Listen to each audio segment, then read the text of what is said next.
It is hard and almost seems impossible to share the remarkable life that Olafur Eliasson has had in this presentation, but to start I think some of his background will help us better understand his views on art. He was born in 1967 in Iceland to an Icelandic father and a Danish mother. It was his father who was the artist of the family and began to teach his son everything he knew: painting, sculpture, photography. His father made him his star pupil, and Olafur thrived. One of the most surprising facts about Olafur was his breakdancing. I know this strays away from social norms of art, but for Olafur, it was a trending form of art that he excelled quickly in. Actually, he ended up winning the Scandinavian breakdancing competition 2 years running, making him the best breakdancer in the country. The one important attribution that breakdancing had on Olafur was that he believed it enhanced his ability to sense experiences with his body. This helped launch his perceptual style of art.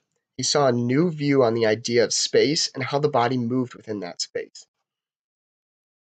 Olafur was quoted as being a fan favorite of the off-the-shelf materials. He wanted his creations to be made very simply, but technologically stable. If his materials were not from the shelf, they were from integrating medias from the natural world. This included things like light, which is his fan favorite, wind, ice, and water. He studied at the Royal Danish Academy of Fine Arts. He was met with very different forms of styles of artwork in these years there. Surprisingly, out of all the styles that were presented to him, he chose one of psychology. He became fixated on the idea of the human psychological processes of who we are and how we perceive the world around us. That statement seems almost philosophical in itself, and it should, because that was another focus of Olafur's. Olafur wanted to take both of these studies and use his artwork as a way to play on people's senses and their perception of where they are and what they see. In this way, he is concerned with how spectral phenomena are perceived by people. Many installation artists are concerned with the viewer's experience more than anything, but Olafur's work takes us to a new level. He does not even care if the viewer is moved by the work itself, because he believes that artwork is subjective. He actually cares more about breaking the misconception that experiencing art has to be done alone. He wants people to experience art together and explore the possibilities of what you can do when you're together. An example of this is the Green Rivers Project. Olafur wanted to test the reactions of a group of people as it relates to a geographic area. He also wanted to test people's perception of the world around them.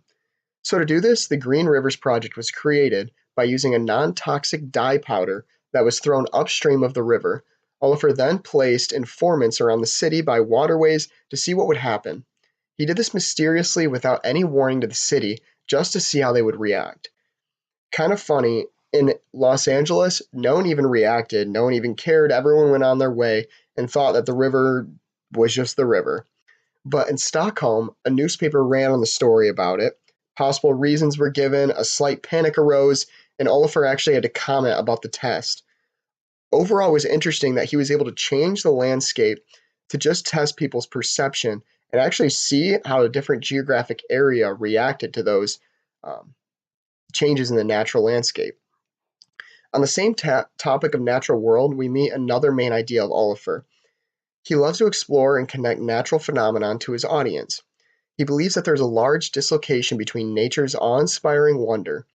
He exemplifies this in the 2007 BMW H2R project, where he completely removed the shell of a BMW car and gave it a wire mesh exoskeleton.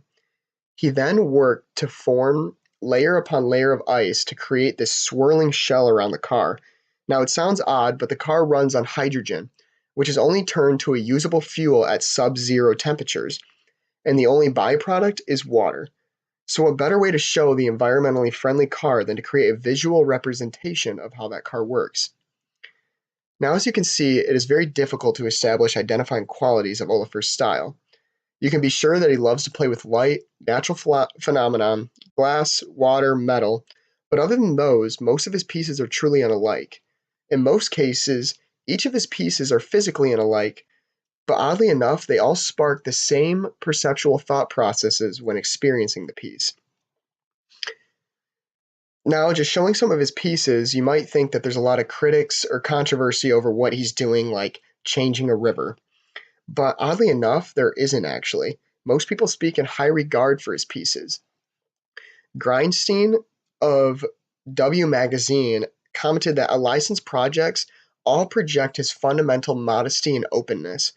By relying heavily on a viewer's active involvement, his project turns spectators into participants. One of the examples that are given is the writer's comments on reversed waterfall. Now, the structure has nothing to hide. It has no intent on deceiving. You see all the tubes, pipes, and pumps that are created to show you the magic before you. This is one of his examples that all spectators become participants in seeing the magic that's in front of you. The only attack against Olafur Eliasson I could find was from Joachim Bessing of O32C Workshop, a contemporary culture magazine, who commented, "I find your room for one color particularly fortuitous, a room lit with an intensive yellow color in which one seems to lose their sense of color." Now, fortuitous means a result that seems to happen by accident. Funny enough, Olafur had an answer completely prepped for this.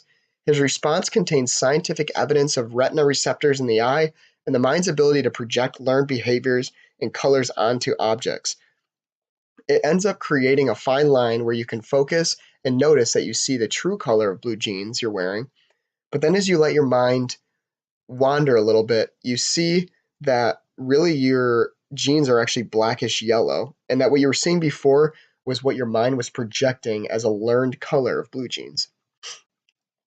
As you can probably tell, Olafur draws on many different fields of study for his projects. So far, we have mentioned psychology, philosophy, but also life sciences like physiology. It does not stop here. Olafur's studio also employs engineers, architects, technicians, mathematicians, carpenters, mechanics, and designers, all of them who make up his team that help with the art process from thought to installation. One of these big projects that they all worked on was called the Weather Project. The Weather Project was installed in the huge turbine hall of the Tate Modern in London in 2003. The setting sun was created by monofrequency lights that emit light at such a narrow frequency that colors other than yellow and black are invisible. The creation also used projection foils, smoke, mirrors to create this elaborate environment. It attracted more than 2 million people in one winter of 2003 to 2004. The idea was to create something meaningful to all of us in a permanent state, a setting sun. The idea was that we can take in more of the sunset than usual, but also realize that what makes Mother Nature's sunset special is that it sets. It is changing and dynamic, just like our lives are. In this way, we get a chance to view the setting sun, but understand that nature's phenomenon is much more than what we could create. Funny enough, and to show a part of his humble side, when he was asked if they could extend the show, he actually turned it down.